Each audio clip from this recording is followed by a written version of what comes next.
And welcome. You're in my space. You're in my turf. So I feel very comfortable up here. It's my task to give you a little bit of a biographical sketch about Alex. Then we're going to have a little reading so you can hear from the book a little bit, and then we'll start our conversation. So Alex Marzano-Lesnevich is an assistant professor of English at Bowdoin College in Maine.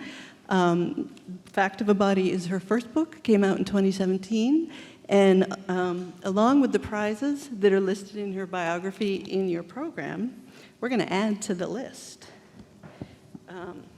So it's won a Lambda Award, the Chautauqua Prize, the Prix France Luder JDD, which is a prize for one book of any genre in the world, and the L France Prize for nonfiction.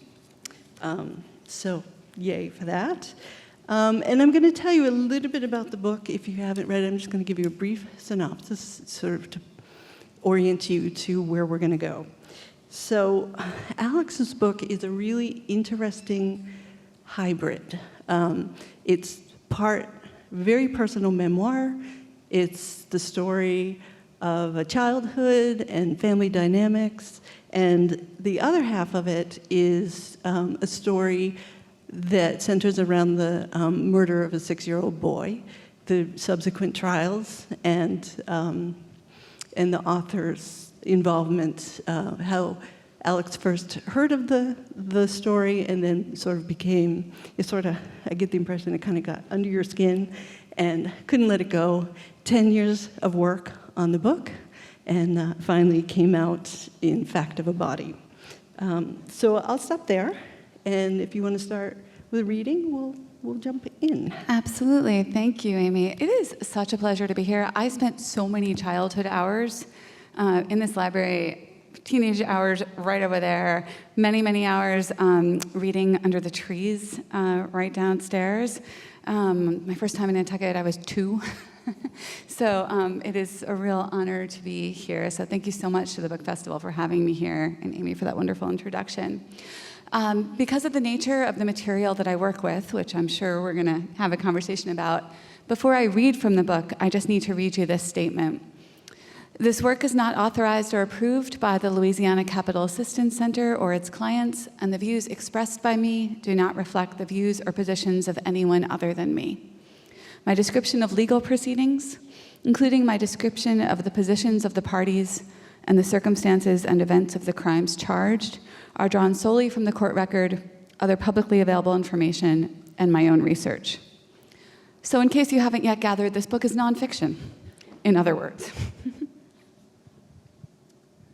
Louisiana, 1992. The boy wears sweatpants the color of a Louisiana lake. Later, the police report will note them as blue, though in every description his mother gives thereafter, she will always insist on calling them aqua or teal. On his feet are the muddy hiking boots every boy wears in this part of the state, perfect for playing in the woods. In one small fist, he grips a BB gun half as tall as he is. The BB gun is the Daisy brand. With a long brown plastic barrel, the boy keeps as shiny as if it were real metal. The only child of a single mother, Jeremy Guillory is used to moving often, sleeping in bedrooms that aren't his. His mother's friends all rent houses along the same dead-end street that the landlord calls Watson Road whenever he wants to charge higher rent, though it doesn't really have a name, and even the town police department will need directions to find it. Settlers from Iowa name the town for their home state, but wanting a fresh start, pronounced the name Iowa, even as they kept the spelling. The town has always been a place people come for new starts, always been a place they can't quite leave the past behind. There, the boy and his mother stay with whoever can pay the electricity bill one month, whoever can keep the gas on the next. Wherever the boy lands, he takes that BB gun with him. It is his most prized possession. Now it is the first week in February. The leaves are green and lush on the trees, but the temperature dips at night. Lorelei, Jeremy's mother, isn't working. She rented a home just for the two of them, their first. but the electricity's been turned off. Her brother Richard lives in a sprawling house up on the hill, but she's not staying with Richard. Instead, Lorelai and Jeremy are staying with Lorelai's friend Melissa, Melissa's boyfriend Michael, and their baby.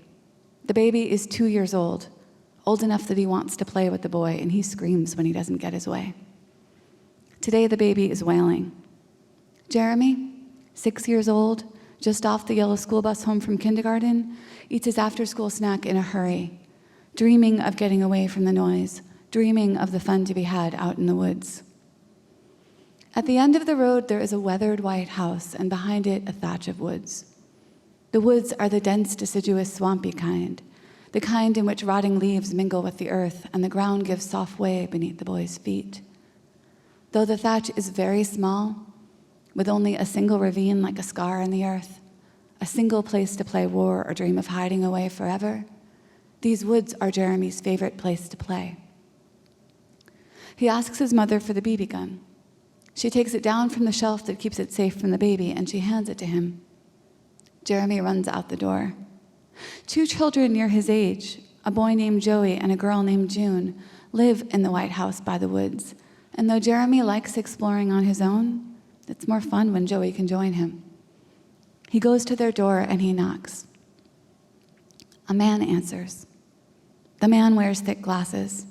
He has a small head and large jug ears. At 26 and only 140 pounds, Ricky Joseph Langley is slight for a grown man, but he's still much bigger than the boy. He too grew up in this town. Now he rents a room from Joey and June's parents, whom he met when he started working with their mother, Pearl, at the fuel stop out on the highway. He's supposed to pay Pearl $50 a week, but he's never been able to afford it. Instead, he makes up the money in babysitting. Just a few days ago, he looked after Joey and Jeremy. He brought them soap when they were in their bath. Is Joey here? Jeremy asks. No, Ricky says. They went fishing. It's true. Joey's father and the boy packed up poles just 20 minutes ago and drove out toward the lake. They'll be gone all afternoon. They'll be back soon, Ricky says. You can come in and wait if you like. Jeremy plays at this house every week.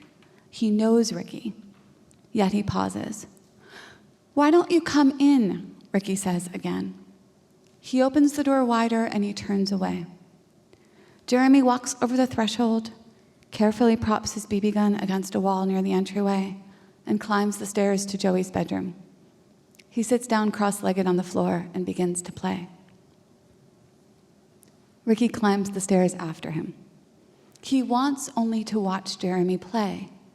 Later he will say this, later he will swear to it. But the watching changes something in him, and from this point on, it is as if he is in a dream. He walks up behind Jeremy and hooks his forearm around the child's neck, lifting him into the air. Jeremy kicks so hard his boots fall off. Ricky squeezes. Jeremy stops breathing. Maybe now Ricky touches him. Maybe now he can admit to himself what he's wanted since seeing Jeremy in the bath. Maybe he doesn't. In all that will come from this moment, the 3 different trials and the 3 different videotaped confessions and the DNA testing and the serology reports and the bodily fluid reports and the psychiatric testimony and all the sworn truths, no one but Ricky will ever know for certain.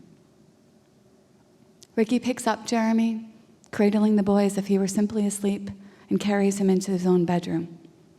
He lays him out on the mattress. He covers No, this is a body now. He covers the body in a blue blanket printed with the cartoon face of Dick Tracy, detective. Then he sits at the edge of the bed and he pets the blonde hair. There's a knock on the door downstairs. He goes to answer it. In the entryway stands a young woman. Her hair is the shade of brown that is often a childhood blonde. Have you seen my son? Who's your son? He asks. Jeremy, she answers, And Ricky realizes he already knew. "No," he says, "I haven't seen him." She sighs. "Well, maybe he's gone to my brother's." "Maybe," Ricky agrees. "So why don't you come on in? You could use our phone. You could call your brother." "Thank you." Lorelei steps inside. To her right, propped up against the wall, is a Daisy brand BB gun, its long brown barrel shiny and smooth. But she steps to the left. She doesn't see the gun. He offers her the phone and she dials, looking for her son. I'll stop there. So I know that that's a rough place to begin. I'll tell you why I do it. Because in everything we're going to say about this book, and we're going to say a lot about it, and the book is about many things, I don't ever, ever, ever want to lose sight that at its heart is this real little boy who was killed that day. I suppose it's a kind of testimony that I always start there. So thank you, and we'll talk from there. Great, thank you.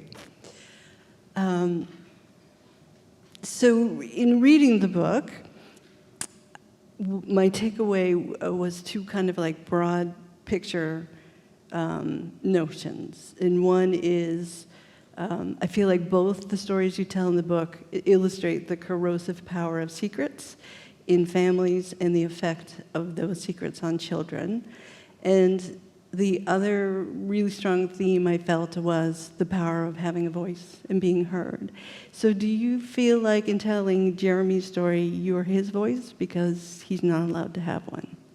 That's a wonderful question. I am certainly trying to. You know, I'm a lawyer by training. I did my law degree at Harvard, which is how I learned about this case. And it was really striking to me how absent Jeremy is in the files. I knew he would be. I knew he would be.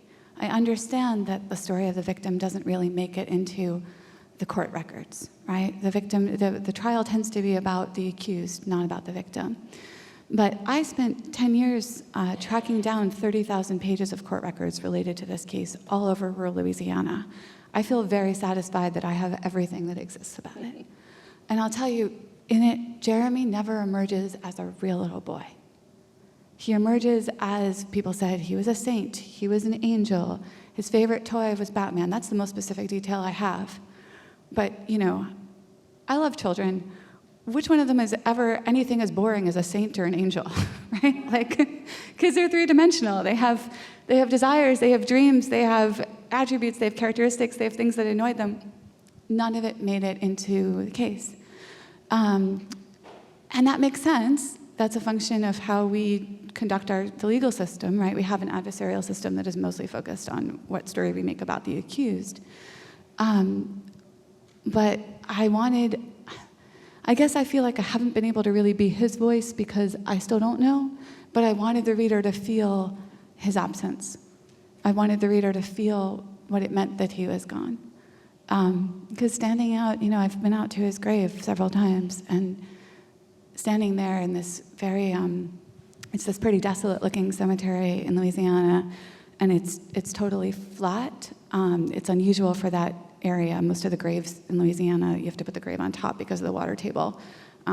His is totally low. It's just a placard in the earth. That's it. And when I stand there, I feel his absence. Thank you. That was beautifully said. So also while reading the book, there were 3 words that kept kind of cycling through my brain as I went through it. And so my idea for our conversation today was to kind of unpack each of those 3 words in relation to the book in the process of writing it. But I do feel like we need to talk about you, too. Absolutely. we haven't talked about you yet. So the other half of the story is Alex's story of growing up in a family in New Jersey, came to Nantucket in the summer, and your dad was a lawyer. My mom, too. Parents were a lawyer. You have a brother? I have a brother and 3 sisters. And 3 sisters. But your mom lost a child early who you never got to know, so that absence was very much a part of the house. And the other sort of critical part of the story is that Alex was sexually abused by someone in her family. And so her part of the story is very personal, and I just get the sense that you're looking at Jeremy's story and trying to understand your own story at the same time. Yeah.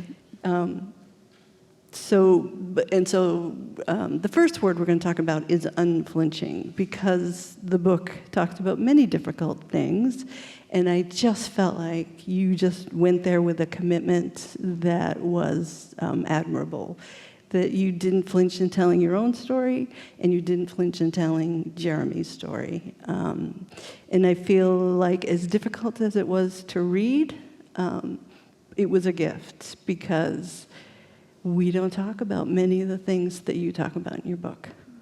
So if you want to jump off from there. Thank you. Yeah, I mean, to me, it felt like the project of the book was to look at things that we don't often look at.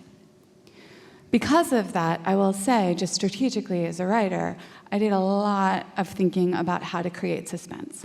I am something of a lazy reader. I like to read books where the pages fly.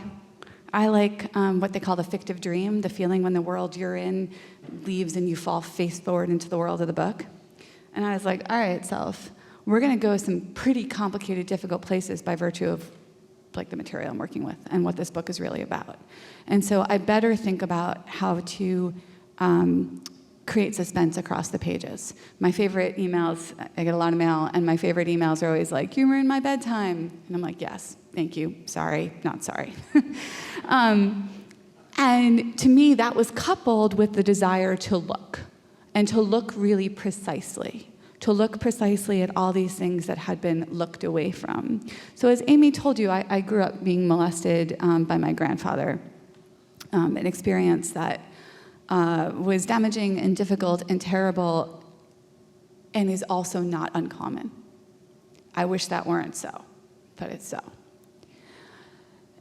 And it's really striking to me how much we don't talk about something that is so uncommon, and how much pain it causes people that we don't talk about it.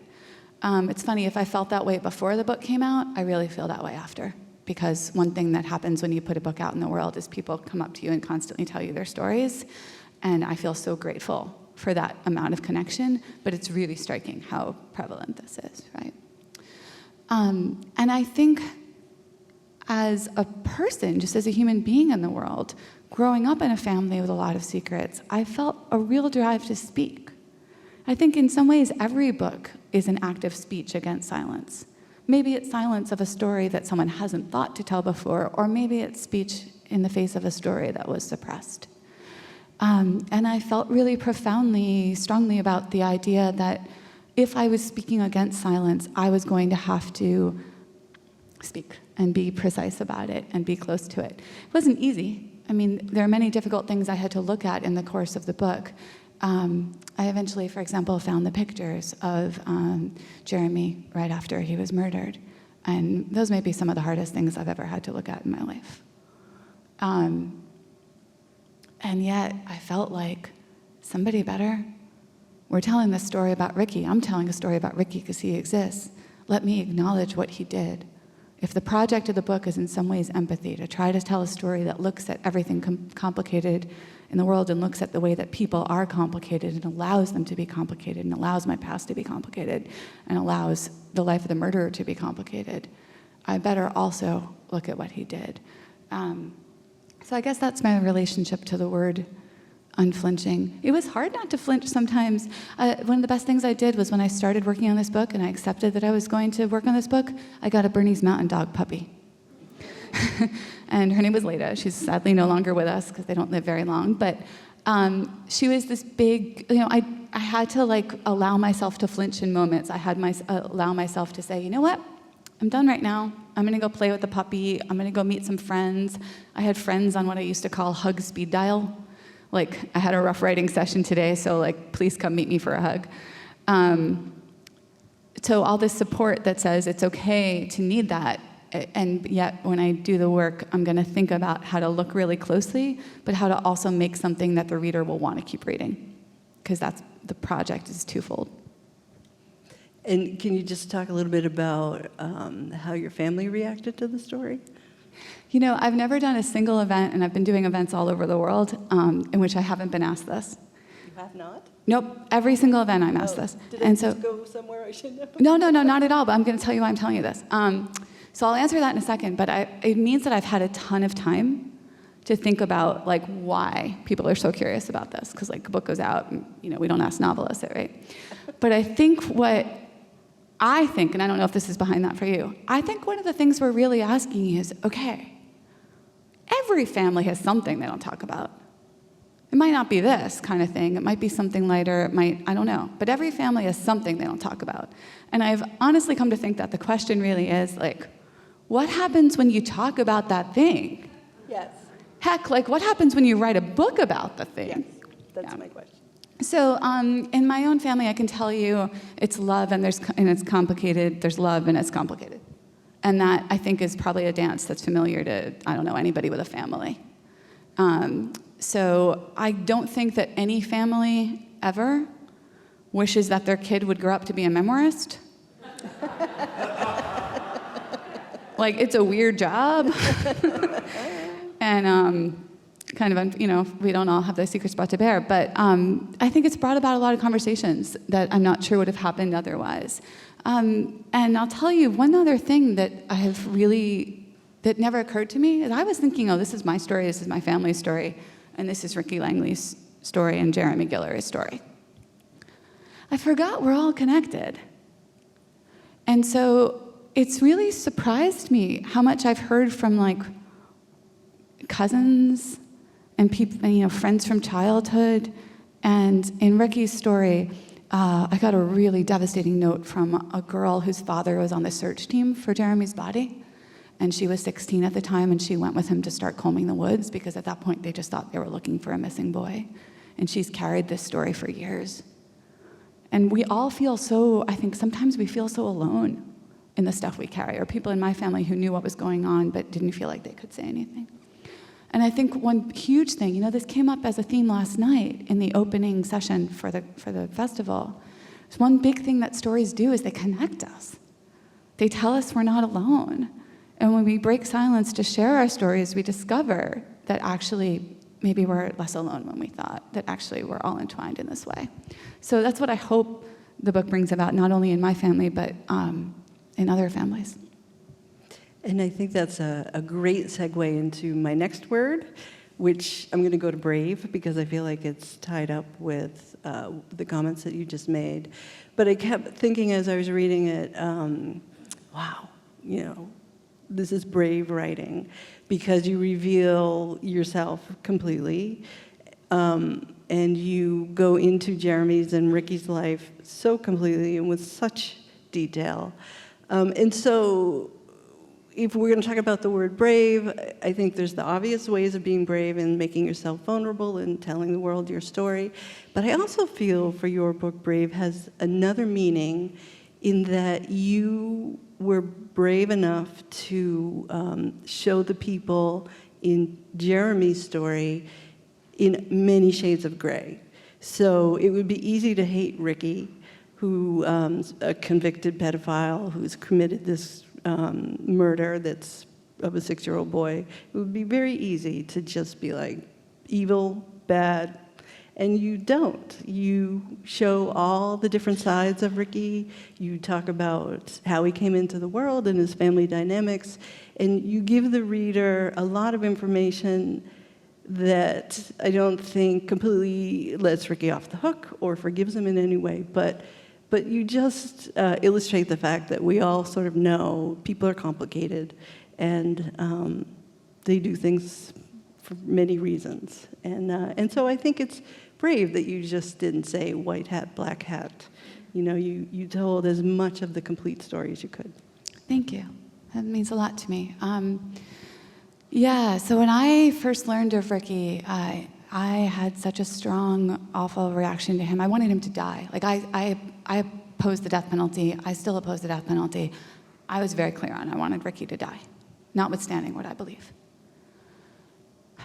And the hardest part of this entire process for me was when I ended up with these records that he filled out, these forms that he filled out in his own hand when he was a teenager, when he was trying to turn himself in at the mental health center in Lake Charles, Louisiana, where he was saying, I'm worried about what I'm going to do. I need to be locked up. This is something I struggle with. I think I'm going to abuse kids. I'm worried I might do more. Help me. And they kicked him out. They thought he was joking. There's so many things in this story that are like, reading the records, I constantly felt like I was watching a horror movie. We know when the villain in a horror movie, or the girl who's about to die in the horror movie goes to a door and you're like, oh no, don't go in there. Because I know what I'm watching. I know I'm watching a horror movie. I know something terrible is going to happen. Reading the records, I know where the story went. The people who were living it obviously didn't know where the story was going to go. And the worst thing to me was that moment when he became a person to me. Because man, I didn't want him to be a person to me. It was horrible to look at this pedophile and feel empathy for him. It just was real difficult. And my experience writing the book was that, and reading the records, was that in one moment I would feel empathy for him. 5 minutes later, I'd see something else he did that was like wildly creepy and all this, and I would feel the same, he must die. And it constantly was dialectic back and forth. And what I eventually came to this place of understanding, which was a difficult place to come to, was that the problem is he's both. He's a murderer and he's a person. And isn't that the hardest thing? Because man, we don't talk about that so much. We don't really allow people to be both. Even our legal system, which is adversarial in nature, one side says he's a murderer, the other side says he's a person, but there's nobody saying he's both, right? And in my own family, you know, my grandfather has long been like this boogeyman in my memories because he did so much damage. He abused me and my sisters. It's horrible. It happened for years. I feel that pain acutely. You know what sucks? He also taught me to draw. He was the first artist I ever knew. I'm the only artist in my family, except for him. Well, my brother too, but like in a different way. And I attribute that very much to this connection to him that is also true. And what I realized is you can't tell the story one way.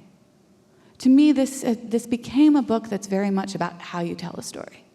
It's very much about the way our understanding of Ricky changes depending on where I start the story.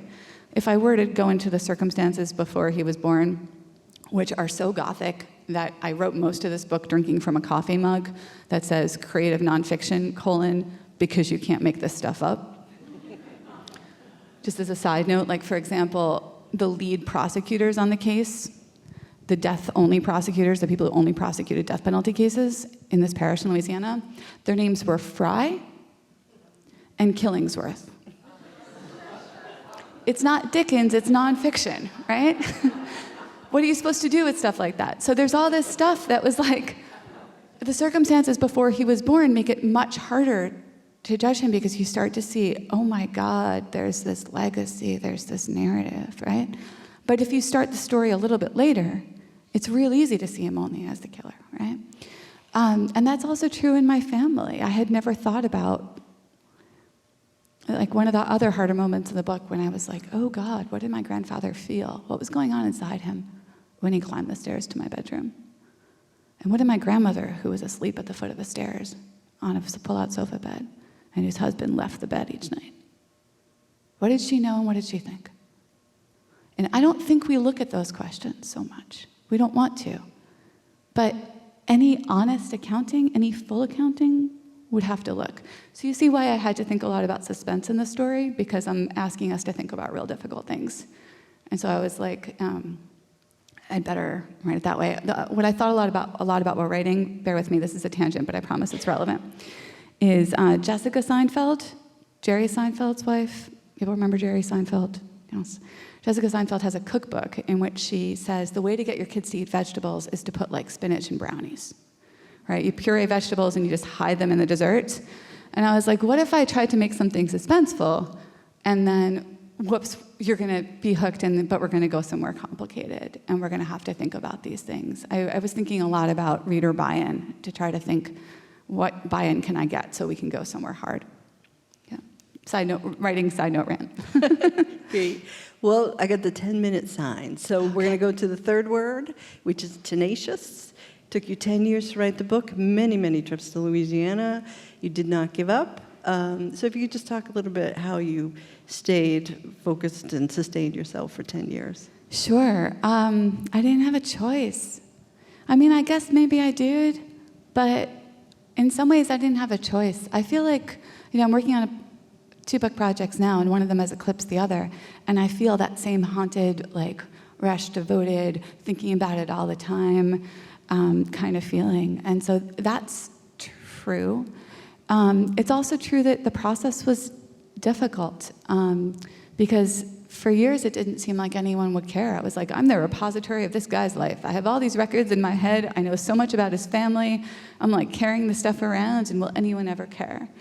And something that isn't in the book, but is why I read that disclaimer as the start, is that at one point I actually had to fight a year-long federal lawsuit for access to a lot of these files and to write about that. So some of what's true about Tenacity is that you don't do it alone. The Reporters Committee for Freedom of the Press is a wonderful thing we have in this country. I ended up with 3 pro bono lawyers out of Louisiana, and we fought, right? We fought for it. So they helped me be tenacious. But the other part of it is just part of being a writer, where George Orwell has this great quote, I try to be a good citizen and show up for work every day. It's just that your work is staring at the blank page and trying to give language to it and hoping that someday someone's going to care and you can make something that they'll care about. So that helped me. The other thing that helped me, honestly, was thinking about how widespread these stories were. I feel like every time I felt like I might quit, I would hear from someone else about something that wasn't spoken about in their family. The novelist and short story writer Richard Bausch has this great line where he says that writing, as far as he's concerned, is something that if you have any facility for, you are morally obligated to do. And the way he puts it is because there are people out there suffering the slings and arrows of fortune who don't have words to put language to what they're experiencing. And so if you can, and if you feel driven to, you sort of, he says, have an obligation to. And that was something that stayed with me. Great, thank you. So we don't have a whole lot of time, so should we take some questions from the audience? I would love it. I love chatting. Annie? I regard this book as singular and monumental. And Thank you. I heard your suffering. I heard you encountering and having empathy for Ricky.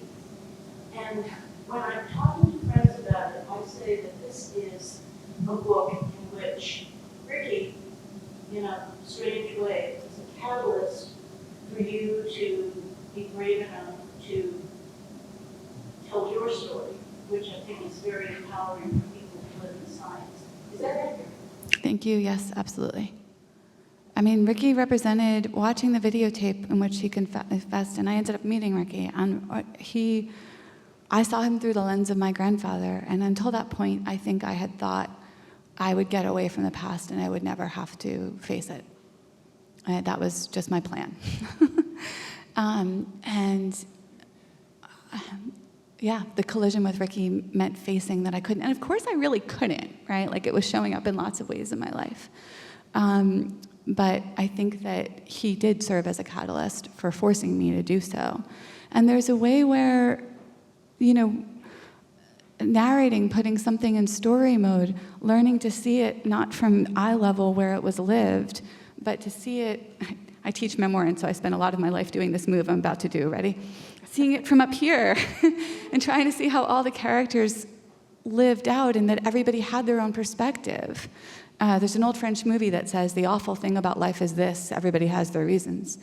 It's hard to see it that way, but it was really empowering to start to understand that. It allowed me to, it allowed the past to, in a weird way, loosen its grip on me a little bit. Thank you. I do think Ricky was a catalyst for that.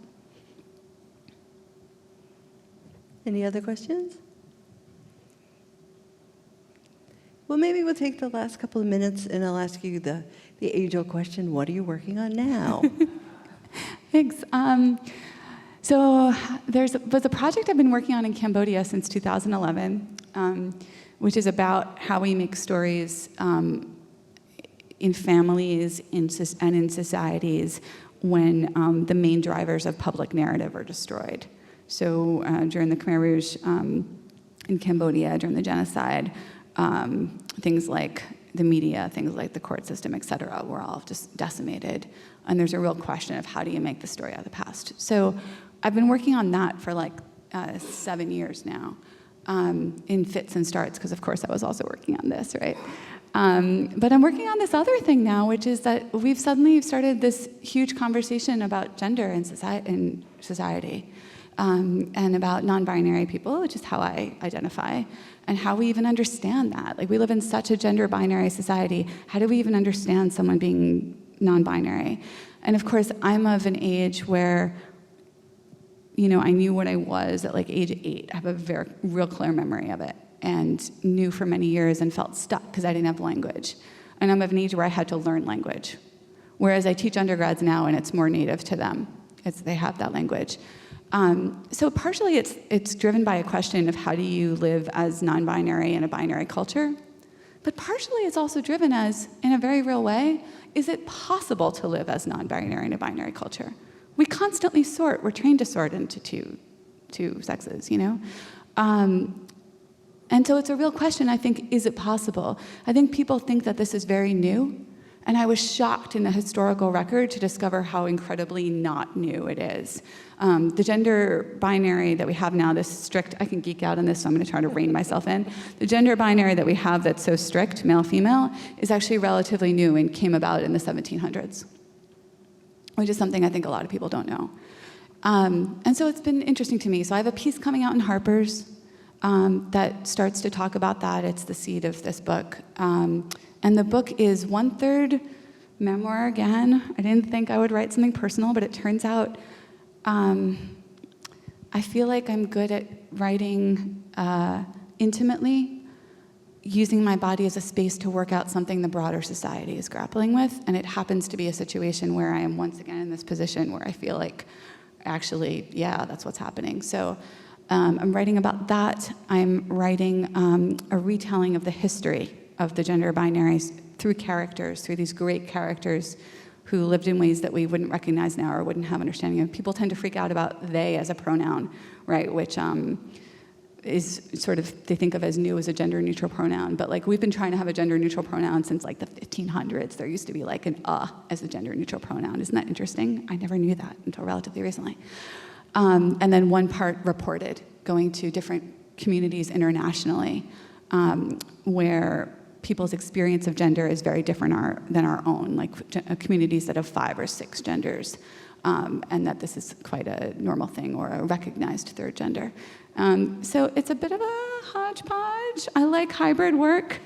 And I think it's interesting because there also wasn't a word for women or female, its own word, until relatively recently historically, in historical terms. Women were understood as just not quite a man, not quite embodying all the qualities that make up a man. So this situation where we're in, where we're not sure we have language, we've actually been here before. So that's what I'm working on. Hopefully you'll see it in a couple of years. Stay tuned for the Harper's essay coming out. I think it's going to be in the fall sometime. But yeah, it's different, but it's like a little bit similar in the way that I'm interested in the way that personal stories can be spaces to think about how larger social issues show up. Because after all, what is society but a bunch of people? Thank you. I hope I get to have that conversation with you when the book comes out. I'd love it. Part 2. Okay, I think we're out of time, so thank you, Alex, for joining us. Thank you. Thanks for having me, and thank you all.